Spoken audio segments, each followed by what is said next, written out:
So, going live. Great to have you all on here. It looks like we've got a good Friday, 26th June live stream up and running. I can see already quite a few people in the chat. Joachim from Hamburg. Great to have you here. Hopefully your son will join as well. Bethany, Sarasota, Boya, some sort of beautiful Indian symbol. Excited. Tony from Birkenhead. Alba, qué bueno tenerte aquí. Wahida from Paris. Martina from Hamburg. Sevilla, España. Qué bueno. Me gusta mucho Sevilla. Lisbon, Joaquim. India. Michael from Sydney. It's pretty late at night there in Sydney. What is it, about midnight, 1 in the morning. Chennai. I was in Chennai about 6 years ago. One of the memories I have from Chennai was when you walk down the street in Chennai, just in front of a lot of the homes, there's chalk drawings on the floor. And homes have this tradition in Chennai that they draw a little picture just outside their door, and the picture gives the rest of the neighborhood a sense of what's happening in the home. Are they happy? Are they sad? Has something exciting happened? And I thought, what a wonderful tradition that if you were to walk down the street, if you can imagine that as you walk past the door of all of your neighbors, just in front of the door was a little chalk drawing on the street that the family had done to let the rest of the neighborhood know, are they happy? Are they celebrating? Are they sad? Are they dealing with a difficulty? Linda, New York City. Kohinoor, great to have you here. Pedro Bartulos, desde Manchester. I take it that's not a Manchester accent. You're there with Pep Guardiola. We got Alan there in Cologne, Germany. Roman from Mexico. We've got Chadia. Chadia, thank you for your question via email. I think it's on the forum now. Great to have you here from Lebanon. Egypt, London, Barcelona. Cardian 182, Barcelona. It's a beautiful day here in Barcelona. I was at the beach this morning in Gava with my 4-year-old daughter in the water. It's beautiful here. Dina from Los Angeles. Dina, great to have you. Franco desde Argentina. Qué bueno. Hello from Perth. Wow, we've got the Australian contingent on here. Lisa, who can somebody wake up in the morning after ordering everything, happen or succeed? What next? I can't be motivated. I don't know if that's a question or a statement, but there's something in there that we'll go to. And the theme of this week's live stream was storytelling in persuasion. The art of telling stories, how stories work, how they work in persuasion. And what I'd love is any questions that you have just on specifically telling stories. And for me, I grew up in Ireland, and in Ireland there's a tradition of a person called the Shanachie, and all villages would have a Shanachie, and the Shanachie is the storyteller, the person that remembers the stories of the area. And a lot of times, if you go to the west of Ireland in a pub, people bring their instruments and people play along, and the Shanachie tells a story. And the entertainment isn't a jukebox, it isn't music piped in over the radio. It's created by ourselves. And it was always a thing when I was young in Ireland that when our family gathered together, everyone needed their party piece. You needed to be able to play an instrument. You needed to be able to tell a story. So I come from a country that has a tradition of people creating their own entertainment. So again, any questions you have on stories, and anyone who's followed my live streams for a while now will see that I fill a lot of this time with stories. Dina, when it comes to persuasion, pathos, ethos, logos, the secret recipe is sequence and right amount of each. Do you agree? Yes. So logos, ethos, pathos, there's a couple of videos on my channel around logos, ethos, pathos, and These three, logos is reason. Logos is the arguments that make sense from the other person's point of view. If you want to persuade anyone, if you want to get someone to do something they wouldn't do without hearing your words, you need to connect on these three levels: logos, ethos, pathos. Logos, your arguments make sense from their point of view. And this is vitally important from their point of view. The facts that you believe to true aren't as important as the facts that you know that they also accept as true. So logos is your arguments make sense from the other's point of view. Ethos is credibility. And credibility is a combination of you're competent, you have a good reputation, you're trustworthy. But what's most important in ethos is your motive. What is your motive? If you don't let the other know why the change is important to you, the other will always assume that you have a self-serving motive. So the most important part of ethos in persuasion is transmitting to the other person, what's my motive? What am I doing this for? Why am I here? And I think, here, anywhere where you find that something that you don't understand why the other person doesn't get it, it's probably because they don't understand what's your motive. And human beings, from a young age, we learn the need to just figure out what's going on. Who's got a good motive and who's not got a good motive? Which of my friends are 100% trustworthy? They're always thinking good for me. Which of my friends sometimes are in doubt? And which of my friends would sell me out for a little bit of advantage? So we are hyper aware of other people's motive, and where we cannot clearly know it, we're very careful about the other things. So I think the most important part, the thing that most people fail in ethos, is assuming that the other will get that they have a good motive. And pathos is emotion, but there's only two ways that we can get an emotion from us to another person. One is truly feeling it, not anything else, but feeling one single emotion. And as I talk, I completely am. But Dina, logos, ethos, pathos, I think Aristotle was of a view that ethos is the most important, your credibility. And I think the key element that we assume that the other sees our intention. And often we can get very angry when the other has misjudged our intention. Roger, good to see you on there. How do you know when you're overusing persuasion? Well, I think we can switch over to our talk cam here for some of these things. How do you know if you're overusing persuasion? And one of the things I would say is manipulation and persuasion are very close relatives. Manipulation and persuasion. How do you know if you're persuading or if you're manipulating? My view is manipulation is when I'm trying to get you to do something that is of interest to me. Persuasion is when I'm trying to get you to do something that is of interest to you and to me.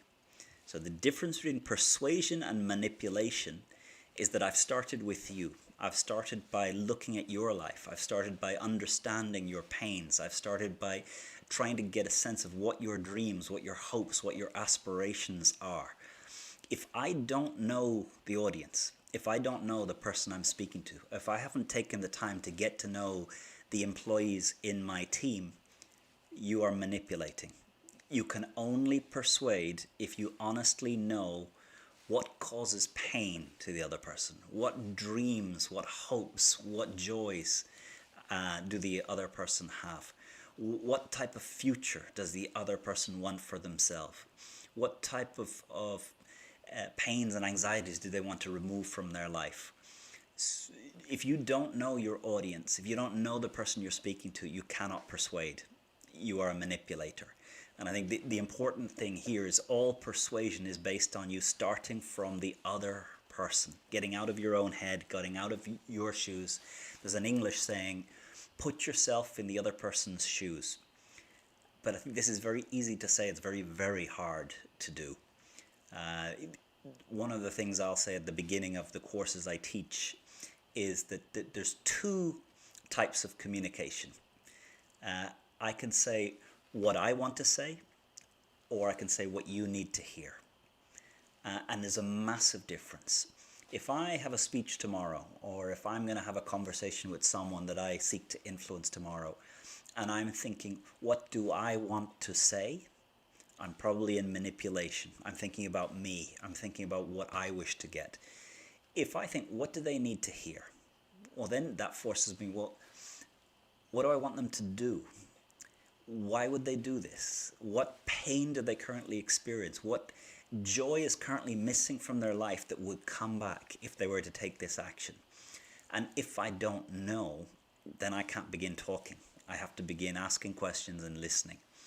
I still think the most powerful question I've ever found in terms of this, in terms of getting access to what other people want, what their life is, where they are, is Dan Sullivan's question. Just looking at someone and saying, hey, 3 years from today, what would need to change for you to be personally and professionally fulfilled? And if you can get into that conversation and you can hear what the other person would like to change, what pains they'd like to go away, what joys they'd like to put into their life, and you can really understand, then you're in a position that you can persuade. A lot of the time we're not persuading, we are manipulating. Roger, I like another phrase that I heard once. We don't resist change, we resist being changed. And I'd like you to take a moment and just think about what this means. Human beings, as a species, we are very adaptable. For me, if I wake up in the morning and I plan to go to the beach and it's raining, I don't go to the beach. I just adapt. But this sentence, we don't resist change, we resist being changed. So the moment that another person decides to influence me, I will resist it. And any use of power by a person, by a human being, creates resistance. It's not because the other person is good or bad, it's because they're human. We resist being changed. And why storytelling is so important is that storytelling is a form of communication where I'm not trying to influence you through my opinion or my judgment or me telling you what is right. If I'm telling you a story that comes from my life, and I'm telling you the story about what happened to me that moved me from someone who didn't care about this to someone who cares about this, and I just share the story. I share with you what happened to me so that today I now live in this certain way. I take this action. If I truly share that story without my opinion or my judgment, I'm not changing you. I'm allowing my experience to have this impact on you. It's almost like the environment is being handed to you, not my opinion. Great storytelling removes my opinion. It just gives you what actually happened, and you get to choose what it means to you and what action to take. So this is a very powerful concept. We don't resist change. We resist being changed.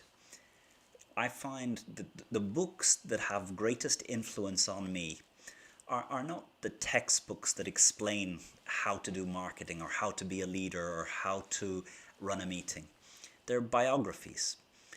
A biography where someone just shares what happened, shares what they did when they were 20, 30, 40, 50.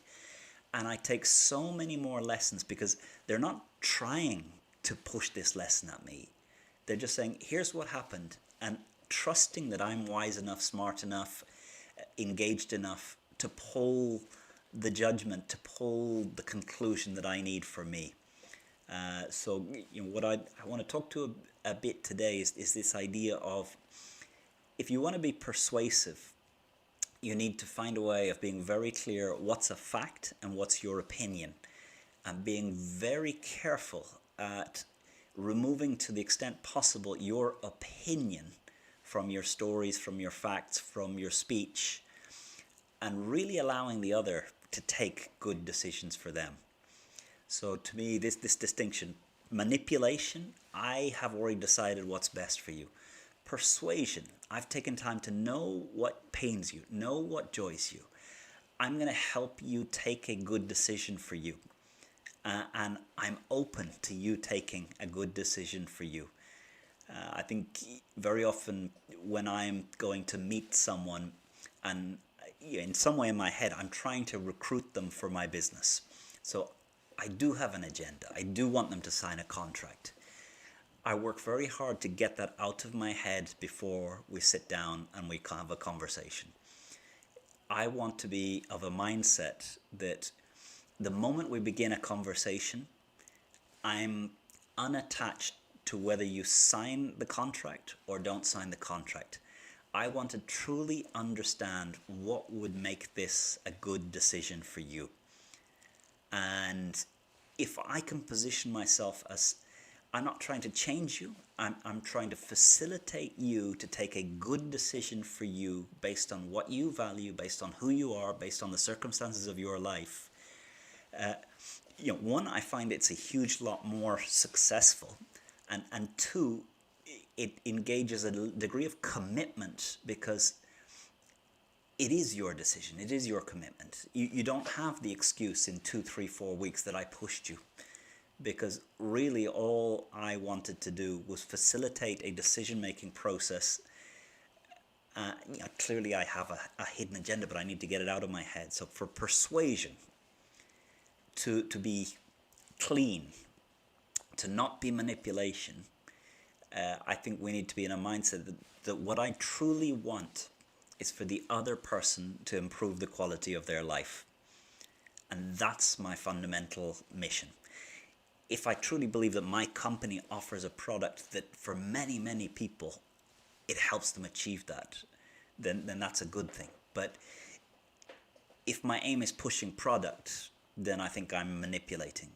If my aim is that I really get an understanding of what quality of life is for you and how I can decide whether our product or our company or this decision can have a positive effect on what quality of life is for you, then I'm at my most persuasive. So there's a funny paradox here. The less hard I try to change you, the more persuasive I become. So this phrase, I think about it very often. We don't resist change, we resist being changed.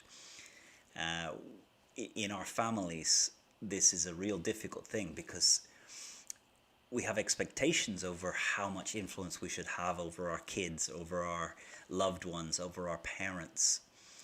And that muckies the relationship. If you can get out of your head the idea that you have a right to change others and just think, people don't resist change, they resist being changed.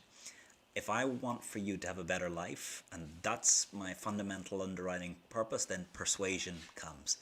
Otherwise, there's always a danger that you're stepping into manipulation. So, Roger, that would be my sense of how to distinguish between too much persuasion. Persuasion is always rooted in who is the other person, what do they need, what would make their life better. So I don't think there can be too much persuasion. But it's so easy to fall into manipulation where I forget about you, or I decide that you want what I want, and I don't take time to get rid of my values, my goals, my expectations to explore what truly is valuable to you in your life. So let's go back to our chat here.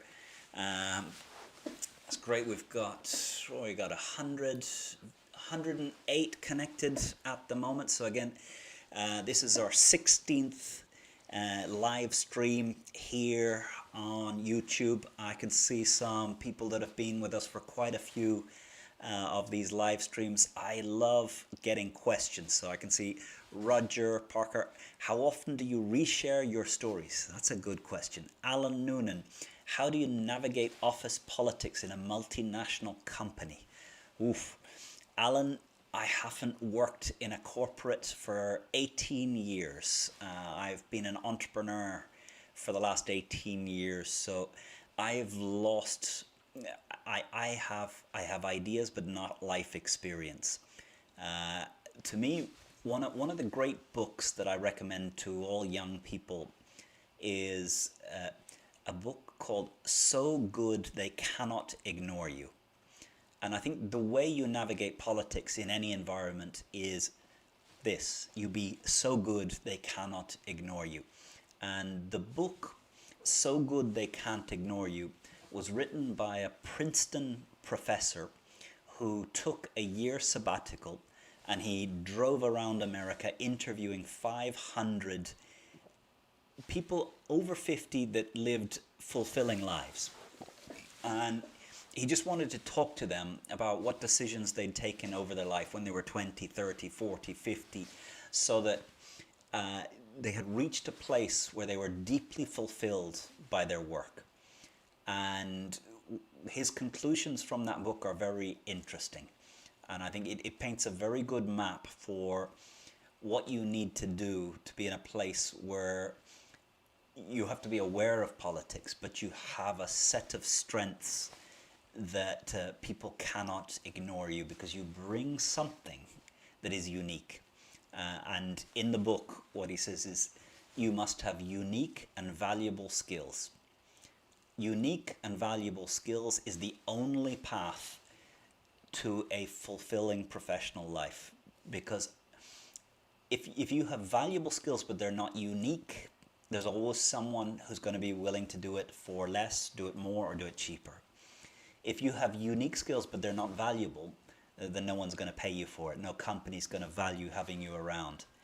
And unique and valuable skills, you can't develop a unique and valuable skill in a week or a month or a year. It takes a long time to develop a unique and valuable skill. But Alan, my recommendation would be, rather than learning to be political, learning to follow the path explained in the book. What was it called? So Good They Can't Ignore You. And I may remember the name of the author over the next while, but that book I give to a lot of young people when they ask how to navigate their career. It's a wonderful guidebook so that you are not at the whim of politics when you're 40, 45, 50, 55. So good they can't ignore you. We've got Bo Ill. If I'm a good liar, does that mean I'm a good storyteller? I would say, stories are in a way ethically, morally indifferent. A good liar, you're probably very aware of human psychology. Years ago, and Bo Ill, I don't know what your full name is there, but let's go to talking about lying. That's an interesting one. So we have a question from Bo Ill. If I'm a good liar, does that mean I'm a good storyteller? I would say 8 years ago, I was at a conference in Istanbul, Turkey, and one of the speakers was a lady. She's got a great TED Talk, and she was an FBI trainer on lie detection. So 8 years ago, I'm in the audience at a big entrepreneurial conference in Turkey, and an American lady who was an FBI trainer on lie detection is speaking with us. And she told us a couple of things about lies. One, there's no consistent clue that tells you that someone is lying. So it's not scratching the side of my nose or rubbing my head just here or looking in the top left. No one gesture, no one signal is an absolute clear clue that I'm lying. What you can see is that someone is under a degree of stress that is unexpected for this type of conversation. Doesn't mean that they're lying. It just means that the gestures are telling you that there's some greater degree of stress going on, and maybe we should do some deeper investigation. But to me, the most powerful thing that I took away from her talk, she said, for a lie to happen, you need two people. So a lie can only happen if two people want the lie to happen. One wants to tell the lie, and one who really wants to believe that something that is at the core of the lie is true. So to tell lies, people who are good at telling lies are very good at psychology. They're very good at picking up in another person what does this person really want to believe is true, but perhaps isn't. And each of us, if you're not aware of a couple of things in your life that you would deeply love to be true, but they're not really true, you are susceptible to charismatic liars, to the charlatan. And often the charlatan is so good at picking up on where there's something that you would love to be true, but it's not true. And the two people who have cheated me most financially in my life as an entrepreneur, who have really managed to tell a lie, both of them, the lie that started to reel me in was something along the lines of them at some point wrapping their arms around my shoulders, looking me in the eyes and saying, "Your father must be so proud of you." And someone 15, 20 years older than me putting their arms around me, looking me in the eyes and telling me that, I just became willing to believe whatever they were going to tell me. And the twice that someone has got me to invest money without thinking deeply about where I was putting the money, without thinking deeply about whether they as a person are someone that I want to be doing business with, the two of them at one moment or another, or many times, had both used this line. And in my 20s, 30s, probably I was driven by this feeling of inadequacy and a need to impress my father. Age 34, I had a business bankruptcy and a set of things happen, and really let go of that, let go of any need. But this exercise in looking through everything in my life and thinking, what is not true, but I would deeply love it to be true? If you can identify that, you become somewhat immune to lies. Now I know that my father is proud of me, because I've learned that sometimes the most important thing is not the words people say, but their actions. And there's been times that I wished to hear a set of words and I didn't pay attention to the way he communicates without the words. And when I stop paying attention to the words and look at the actions, I realize he communicates it every day in a very, very clear way. But to me, this idea, if you're a good liar, it probably means you're really good at human psychology. And the sad thing that I find with so many good liars is it's often just as easy to raise a lot of money for a really great cause, a really profitable project, as it is to raise a lot of money to swindle people.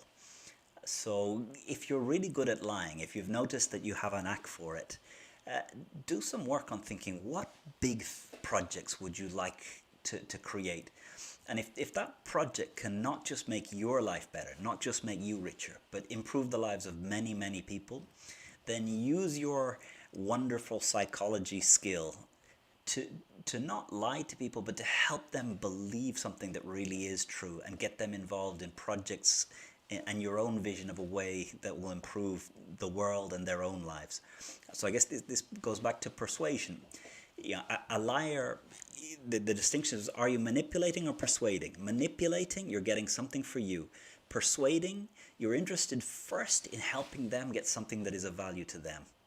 And as a secondary element, it's also good for you. So being a good liar is probably a good sign that you've got psychological strengths. Now you need to decide what's right, what projects are the ones you want to aim your life at. And there's so many good projects that you can make a lot of money on. Why would you bother trying to swindle people? So good liars, yes, you're probably a great storyteller. You're probably very aware of the psychology of human beings. So use your force for good. In the means of the Jedi, the force is strong in you, but it's your choice. Do you use it to be the Sith, or do you use it to be the Jedi? And as some of the new Star Wars films show, Anakin Skywalker had everything going for him. He was this close to being the Force for Good Jedi, but one character flaw led him to use it for bad, to become the Sith. So, skills aren't important. It's your moral underpinnings of what you want to act like in the world. So let's go back to our chat cam here. We've got Jalodo from Uzbekistan. Bethany, excited about crafting an authentic story. Excellent. So Bo Ill, hope that was a good one on being a good storyteller. Roger, hope we touched on persuade, manipulation. Kevin, how to persuade without manipulation. Again, manipulation is I want you to do something that is of value to me. Persuasion, I want you to do something that first is of value to you, but also is of value to me. If you always start from there, you're not risking falling into manipulation. Pugazendi, how can I overcome procrastination? Let's switch over here. Procrastination. So procrastination, one of the things that I've realized is only disciplined people think they procrastinate. Someone who thinks that they don't procrastinate is probably totally undisciplined. So someone who's frustrated that sometimes they procrastinate or many times they procrastinate is because they do have some good discipline in there. But for me, the most powerful tool I've ever found to overcome procrastination, and Roger Parker, who's on the chat here, was instrumental in helping me discover this, is the Pomodoro technique. So get to Google, search in Google the Pomodoro technique. And the Pomodoro technique is how I overcame my procrastination around writing back 15, 16 years ago. And just the concept of Pomodoro technique, that setting a time, and for a set amount of time you don't do anything except the one activity you've decided. Multitasking is a real route to procrastination. Not having a plan. A lot of people, it's not that they procrastinate, it's they have no plan. If you don't have a plan for your day, you can't procrastinate because you didn't have a plan for the day. So some people, they're lacking a plan. They don't know what activities do I need to do today to make sure tomorrow is better and that today is a happy day. For me, one of the exercises that I went through back 15 years ago was every 30 minutes setting an alarm on my computer, and when it rang, it popped up a little post-it note with two questions. Is what you're doing right now making you happy in this moment, or making your life better in the long term? If no, get up and go outside. And for about a year of my life back 15 years ago, I had an alarm that interrupted me every 30 minutes to ask me, is what you're doing right now making you happy, ecstatically happy in this moment, or is it making your life better tomorrow? If no, get up and go outside. Don't stay at the computer. And I started to realize there was a lot of activities that happened in my day that just kind of happened. And checking email is one of them. Checking email has never made me happy in the moment. And in most cases, it's not making my life better tomorrow. It is always more valuable for me to write a blog post, to record a video, to do a YouTube live stream, than to respond to one email. Nothing significant or vitally important has come into my life through email. Email has a dangerous ability to feel like it's productive work, but I think Brendan Burchard has a saying that email is a wonderful to-do list. The problem is it's other people's priorities. If you wake up in the morning and the first place you go to start structuring the priorities of your day is your email, you're immediately handing your life over to other people's priorities. So in order to procrastinate, first you need to know what your priorities are. You need to have a plan for what activities, what people, what things you wanted to accomplish today. and then Pomodoro technique, time box, set a time. And at the beginning I was very strict on Pomodoro technique. Pomodoro is you set a timer and you work for 20 minutes. If you need to get up to go to the bathroom, you reset the timer to 20 minutes. If you need to get a drink, you reset the timer to 20 minutes. And you see how many Pomodoros can I do in a day. And it is brutal. It was brutal on me. There were days where I was busy, but I didn't finish a single Pomodoro. And results are very aligned to your Pomodoros. If you get 4, 5, 6 Pomodoros done in a day, you'll have written words, you'll have created things, you'll have made stuff. If you don't get Pomodoros done, if you didn't have a plan for how you're going to use the day, it's no surprise that you have a sense at the end of the day that it's just drifted by you. So get your priorities clear, have a plan for the day, and then use Pomodoro technique.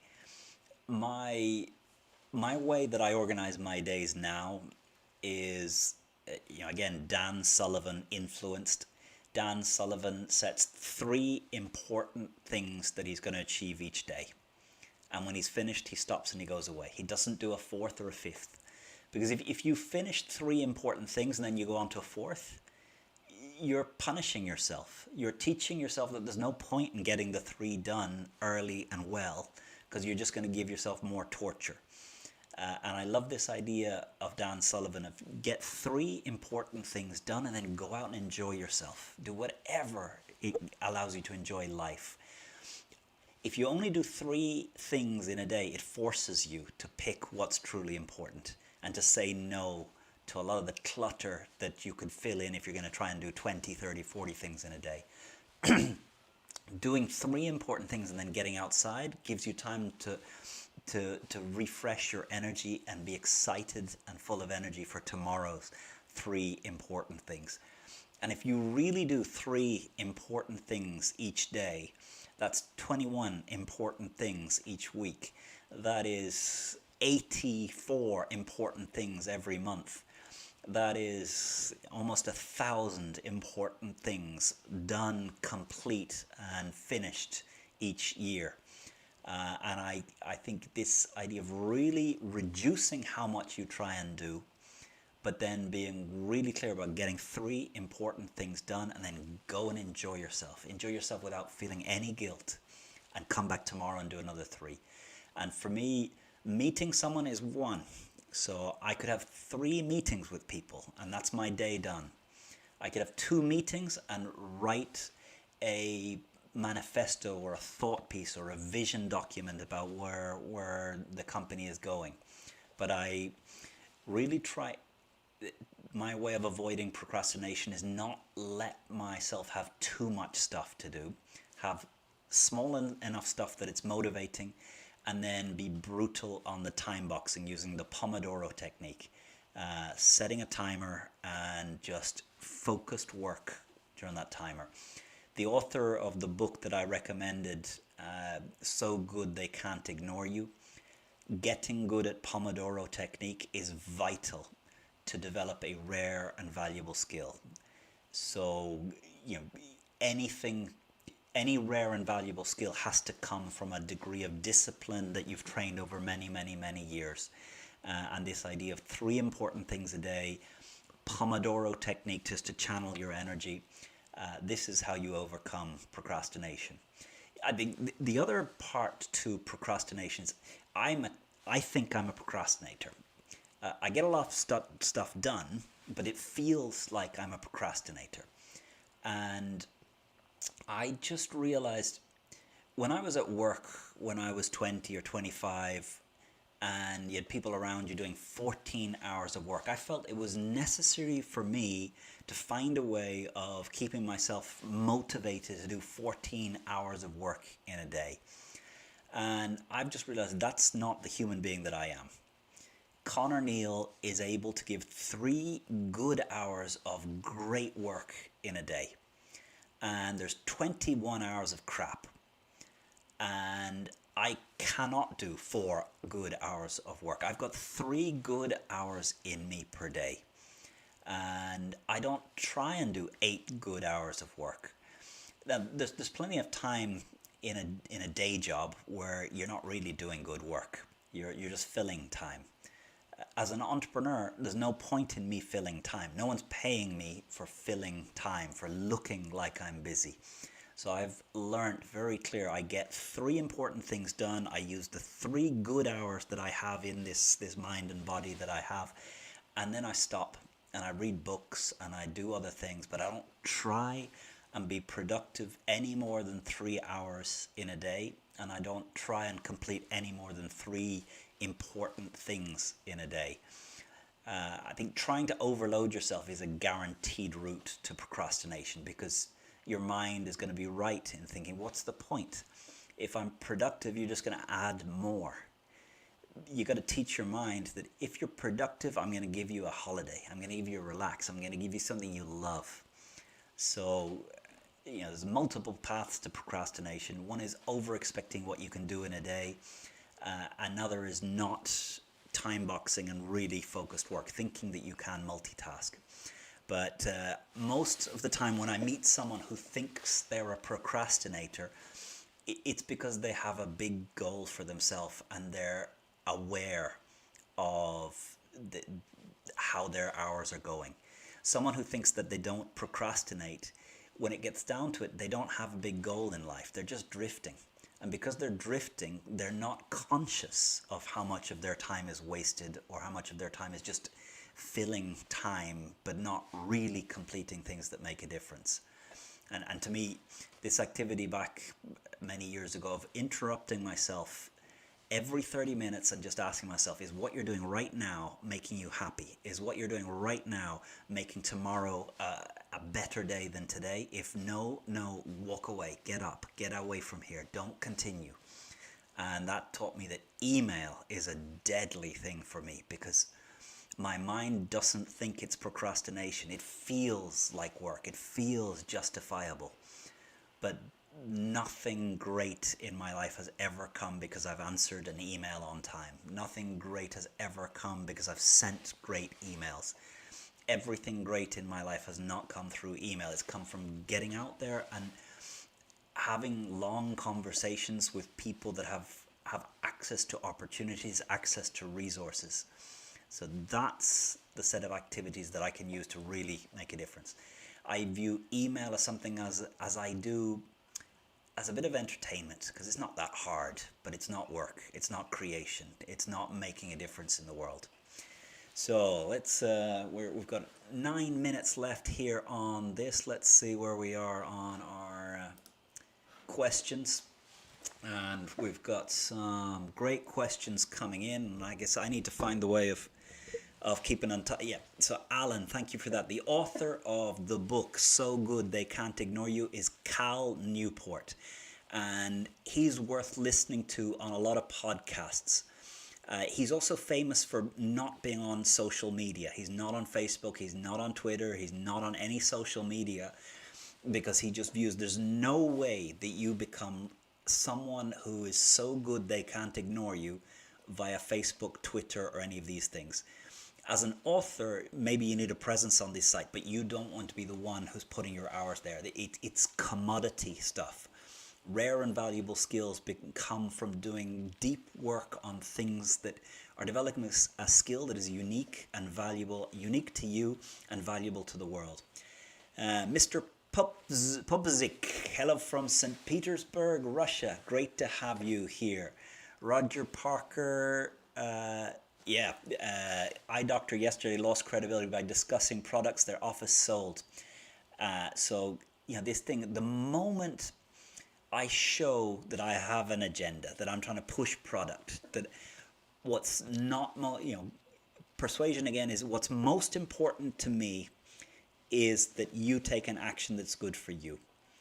And I think over days, weeks, months, and years, if you cultivate this mindset in life, it really makes a difference. I've sold a lot of stuff over the last 18 years as an entrepreneur. And one of the secrets that I learned is when you stop selling, you start selling. When you stop trying to push a product and you start trying to get to know people, get to know who they are, get to know what their dreams are. And very often people don't know what their dreams are. They've forgotten what their dreams are. There's a beautiful saying, poverty is not a lack of money, it's an absence of dreams. And poverty is someone who's forgotten that they have dreams, forgotten that they have projects, forgotten they have ambitions. And it's not about the lack of resources. If you have big dreams, the world has an incredible way of helping you find the resources to help them happen. But if you've forgotten the dreams you had as a child, if you've forgotten the things that gave you joy as a child, if you've put them away and hidden them and you've forgotten about them, well, the world stops giving you money. The world stops giving you resources, because the universe wants to channel resources to people who are going to make great stuff happen. Not give it to you because you want money to have a bigger house. If you want to make this world a better place and you dedicate your life to that, and you really are sincere when you sit down with each person and understanding who they are, where they are, what's happening in their life, where are they trying to get to, what's blocking them, what's helping them. If you can help a lot of other people get what they want, rewards come back to you. But if your fundamental motivation is getting what you need, the universe is not designed to help you. And there's a big paradox here of getting a mindset of, and I think there's a deeper element of, if you're doing it as a transaction, you're cheating the game. If I'm helping you get what you want so that I can become rich, I'm cheating the game. It needs to be given as a gift. I need to serve the world with my gift, giving it away freely, expecting nothing in return. And if I give it away as a gift, then it comes back to me. If I trade it as a transaction, the best people in the world will stay away from me, because they can see that you're using me. I think one of the books here behind me on the shelf, The Anatomy of Peace, talks about two ways that we can see other human beings. One, we see other human beings as vehicles for our own goals, or obstacles getting in the way of us achieving our goals. That's one way that a human being sees the world, that every other person is purely a vehicle or an obstacle for my dreams, my goals, what I want to achieve. The second way we can see every other person, which is what Martin Buber, the philosopher, called the I-thou way of relating to other human beings. This is where you see every other human being as having a set of dreams and goals and vision for themselves that is as important as my goals and my mission and my vision and my dreams for myself are to me. And if I can help others clarify what their goals are, remember the dreams that they had, remember what it felt like as a child to have a dream, and get back that youthful joy and pursuit of making this world great, then that I-thou relationship leads you not to be a manipulator but a persuader, leads you to tell stories because you want to share your experience, not tell the other person what to do, because you know they've got their own goals, you know they've got their own dreams, you know they're a smart and well-educated person capable of taking from your story what they need to help their life become better. So, here's a good one. Ginosh, how to persuade the staff when the management is not able to pay salary due to COVID-19. Well, here you don't need to persuade anyone to not pay them. I guess what you want to persuade them is not pay them and they still come to work. So, the question, how do you persuade the staff that you're not going to pay them? Well, you don't need to persuade anyone to not pay them. I think people are motivated when they can see a vision of the future that has themselves in it. So if I'm not going to pay someone today, I better be very good at helping them see that there's a picture of a year, 2 years, 3 years from now of where our company's going to get to, and your face is in that photo, and it's going to feel really good for you to be in 3 years as part of where our company is going. And right now we're going to have ask for a sacrifice, but it's a sacrifice connected to the future. So I think Ginosh, any persuasion needs to link people to a picture of a future state that they want for them. And not paying them salary, if there's trust between you and the staff, and if you're willing to help them imagine a picture of a future in your company that is better than outside, that their life is better, then you can begin to have a talk about salary. But what I've tended to find is, you know, you need a very, very, very trusted relationship with employees to not pay them. It's part of the deal. A friend of mine years ago said, if you're the leader of a company, there's two potential anxieties of the leader of a company, of an entrepreneur. One, cash to pay salaries. Two, deal with problems. And if you're dealing with problems, you have two anxieties. If you're dealing with problems, you've got it wrong. An entrepreneur has only one anxiety that they need to have with them. That is to pay the staff salary.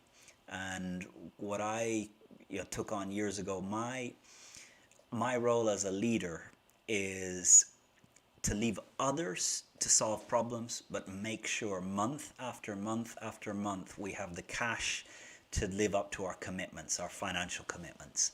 And that's my responsibility.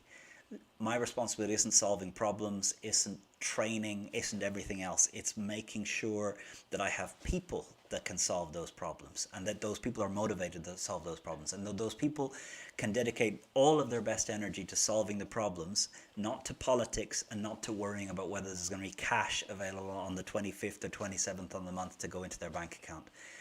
But it's a difficult one. So Aftab, please share your 18-year entrepreneurial journey. It will be inspirational. That would be a good upcoming live stream.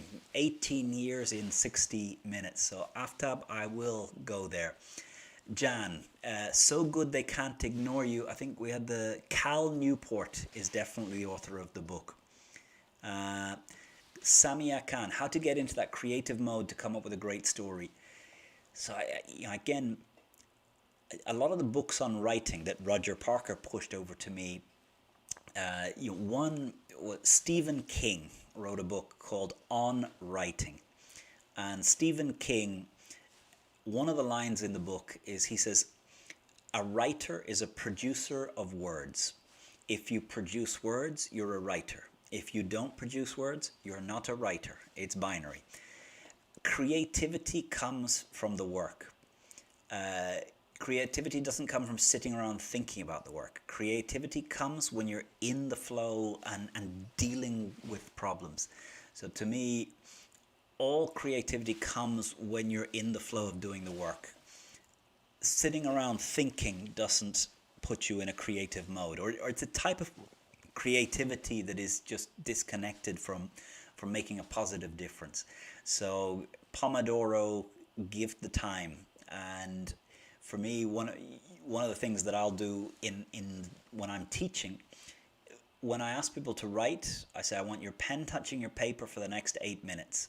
I don't want you looking up. I don't want you talking. I want your pen touching the paper and moving for the next 8 minutes. And I don't care what you write. If you've got nothing to write, just write, I've got nothing to write. I've got nothing to write. I've got nothing to write. After writing, I've got nothing to write about 8 times, your mind is going to give up and start being creative and give you ideas, and something's going to come. Waiting for an idea, you can wait for years. Putting your pen onto a page and saying, I'm just going to write for the next 8 minutes or 10 minutes or 20 minutes. And if nothing comes, nothing comes. But I'm just going to be writing, nothing's coming, nothing's coming, nothing's coming. And eventually your mind gives up and realizes, look, here's some creative stuff. So for me, creative mode happens when you commit to doing the work. So Annie Yapan, so good they can't ignore you. So Cal Newport is now at MIT, and his other book is Deep Work. I'm a big fan of So Good They Can't Ignore You. I'm not such a great fan of some of the other works and opinions of Cal Newport, but So Good They Can't Ignore You, I give this a lot to young people. Influence, Robert Cialdini. Yes, we got Omar there. It's an excellent book. In fact, I find Robert Cialdini is much better on video than his books. So if you can find on YouTube some of the videos of Robert Cialdini explaining the 6 moments of power, that's a very powerful tool. And the 6 Moments of Power by Cialdini, I share that a lot in my courses. And maybe one of these live streams can be the 6 moments of power. And as Cialdini says, there are 6 moments in life where if you can recognize that you're in that moment, the other person is 6 to 20 times more likely to say yes to you in 6 certain moments. And Cialdini's book on influence looks at what are those 6 contexts in which the other person is 6 to 20 times more likely to move to action because of this context. Not your words have changed, it's the context they're in changes can make a big difference. And Omar, Pomodoro makes a big difference. So I see we've got some Toastmasters on. E4M Not-for-Profit, great to have you here from Manitoulin Island, Ontario, Canada. 3A Quality, Ayman Abdel Al, which is better when you're trying to persuade someone, storytelling, quantity or quality? It depends. The answer to every question. It depends what action you're looking to get someone to do, how important it is for them. I guess if you're asking for something small, one little funny story. But if you're asking for something big, I think it's not enough just to give story. You need to give data, you need to give plans, you need to show the other person that you've thought through the implications, the risks, the challenges, the obstacles they're going to overcome. So we're going to get to the end of this live stream in a couple of minutes. What I'd love as we come to the end, as always, just one word. What is your emotional state as we come to this Friday, 26th June weekend? What emotional state do you find yourself in? One word, stick it in the chat, and we will close out this Friday's chat. And I hope that you'll join me next Friday for another of this session. And we've had a couple of ideas, entrepreneurial life. We didn't touch too much on the mechanics of storytelling here. Good question. Kohinoor, does posture matter for focus? Kohinoor, 100%. Doctor friend of mine, Dr. Mario Alonso Puig, said the first thing you need to gain control of your life is your physical state. So if you notice yourself feeling depressed, feeling down, feeling lacking in energy, feeling that you don't have anything, and you notice that your shoulders are slumped and your sort of head like this, so Mario Alonso says the first thing to do is sit straight, put yourself in a good position. If you're with your husband, your wife, your son, a friend, and you notice them in a negative mode, don't try and talk to the head. Get them to sit straight, stand up, or come for a walk with you. If you can change someone's physical state, that changes their mental state. And for me, getting out for a run, getting out for a walk, just moving has a total positive impact on my mental state. So Kohinoor, 100%. Your posture, going for a walk, just becoming physically active totally changes our mental state. Our neurons are not a machine. Our neurons are tiny little connections floating in a sea of emotion. And when I go out and do exercise, when I go for a run, when I go for a walk, when I sit in the sun, it has a massive change on the neurotransmitters that are floating around in my brain. So rather than trying to think yourself happy, move yourself happy. Get out of your chair and get moving. So we're getting some good words in here. Afnan, great to have you here. Jeff, determined. Zero float, tired and exhausted, I can imagine. So you deserve some rest. How are you going to rest this weekend? Vinay, happy. Youth apps, positivist. Determined, grateful. Bliss. Learn. That's what I feel. Jan, new energy. Great, you like my sense of humor. Charlotte, you're welcome. And in some way I'm being generous. In the other, I've actually been doing quite a few corporate webinars over the last 2-3 weeks, and I think having done 16 YouTube live streams has prepared me and allowed me to practice.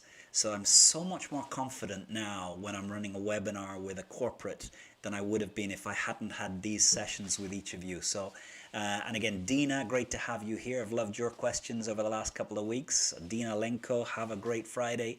Alk, I don't know if you want to become like me, because one of the things is it's easy for me to project for 1 hour on a Friday in a YouTube live stream that life is good and I've got everything sorted. You'd have to see whether the other 168 hours of my week are as valuable and positive. Linda, still curious. Rathinam, focused to be happy. Lara Lima, great to have you here. Bob Jackson, hey, great to have you on the chat. So Stefan Nad, inspiring. Great to have you on here. I hope to see you in person for a Champions League game once again when they start up and get going. Sergio Cordero, KBN, Niraj, paid courses. One thing on that, I've been stuck on whether to do online paid stuff, because 18 years of my life I've learned to teach when I've got people here with me. And I have 18 years of practice and mastery, and you know, in the book, Rare and Valuable Skills. My rare and valuable skills is there are few people that can create the group commitment in a room to personal improvement when I'm teaching on a course. That's what I've worked on for 18 years. But I can't do it the same way yet via a video. So at the moment I have no paid courses because we're not running them. October, we're looking in the business school of opening up our physically present courses again. But I'm definitely thinking about how to create some form of online thing that does transmit a bit of this. Saket Sahu, who is your favorite author? Somerset Maugham. For me, Somerset Maugham, because I guess author, I'm thinking of novels, not textbooks or biographies. And Somerset Maugham, The Razor's Edge is one of my favorite novels. So I think, you know, other people that go in there, there's a long list. Jan, thank you for running. I might even head up the mountain, go for a run over this weekend. Kohinoor, how do you define hard work? We'll take that next Friday. Shahid, on a journey with your wisdom, a blast to my sails. Well, I love sailing. I haven't sailed for a long time, but I love sailing. So we're going to call this live stream to a close, and we have had, I don't know how many we've had on over this, let's see, on our, so we've currently got 107 connected. We're going to say goodbye. Have a great weekend. Thank you for connected to this.